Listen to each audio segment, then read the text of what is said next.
एक बार की बात है, घना झूमता जंगल बहुत शांत था। वहां रहते थे ढेर सारे जानवर, बंदर, हाथी, भालू, लोमड़ी और तोता। एक दिन हवा के साथ एक रहस्यमय खुशबू जंगल में फैल गई। मिंकू बंदर सबसे पहले उस खुशबू के पीछे भागा। एक पेड़ के नीचे उसे चमचमाता जादुई केला मिला। उस पर लिखा था, जो मुझे खाएगा उसकी एक इच्छा पूरी होगी। मिंकू बंदर बहुत खुश हुआ। उसने सोचा, अगर मैं अमर हो जाऊं तो पूरे जंगल पर राज करूंगा। पर तभी भूरा भालू वहां आ गया। भालू बोला, मुझे भी देना, मैं बहुत भूखा हूं। मिंकू बोला, ये जादुई है, ऐसे नहीं मिलेगा। भालू ने कहा, तो हम मिलकर खा लेते हैं। तभी झाड़ियों से निकली लोमड़ी। वह बोली, मैं असली जादू जानती हूँ, मैं बताऊंगी इसे कैसे खाना है। मिंकू और भालू ने उस पर भरोसा कर लिया।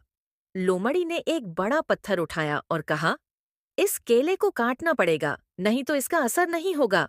मिंकू डर गया। अगर जादू उड़ गया तो? लोमड़ी मुस्कुराई। मैं खाऊंगी और तुम्हें सिखा दूंगी। भालू बोला, ठीक है, लेकिन थोड़ा मुझे भी देना। लोमड़ी ने केला झपट कर खा लिया, पूरा का पूरा। अब तीनों चौंक गए। लोमड़ी जोर से हंसी। अब मेरी इच्छा पूरी होगी। मैं बनना चाहती हूँ जंगल की रानी। जंगल हिला और एक तेज रोशनी फैली।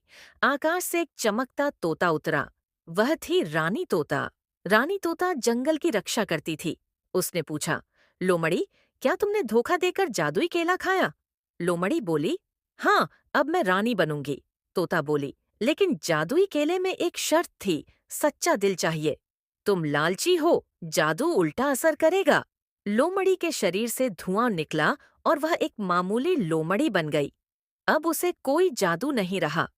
मिंकू बंदर चुपचाप खड़ा सब देख रहा था। उसने रानी तोता से पूछा, क्या मैं अब एक और इच्छा मांग सकता हूँ? रानी बोली, अगर दिल सच्चा हो तो जरूर। मिंकू बोला, मैं चाहता हूँ जंगल हमेशा खुश रहे, कोई भूखा ना रहे। रानी मुस्कुराई, तुमने सबसे बड़ी और नेक इच्छा मांगी है। अब से जंगल में फल हर मौसम में मिलने लगे। भालू को भरपेट शहद, बंदर को केले और सबको दोस्ती मिली। लोमड़ी को भी सबने माफ कर दिया।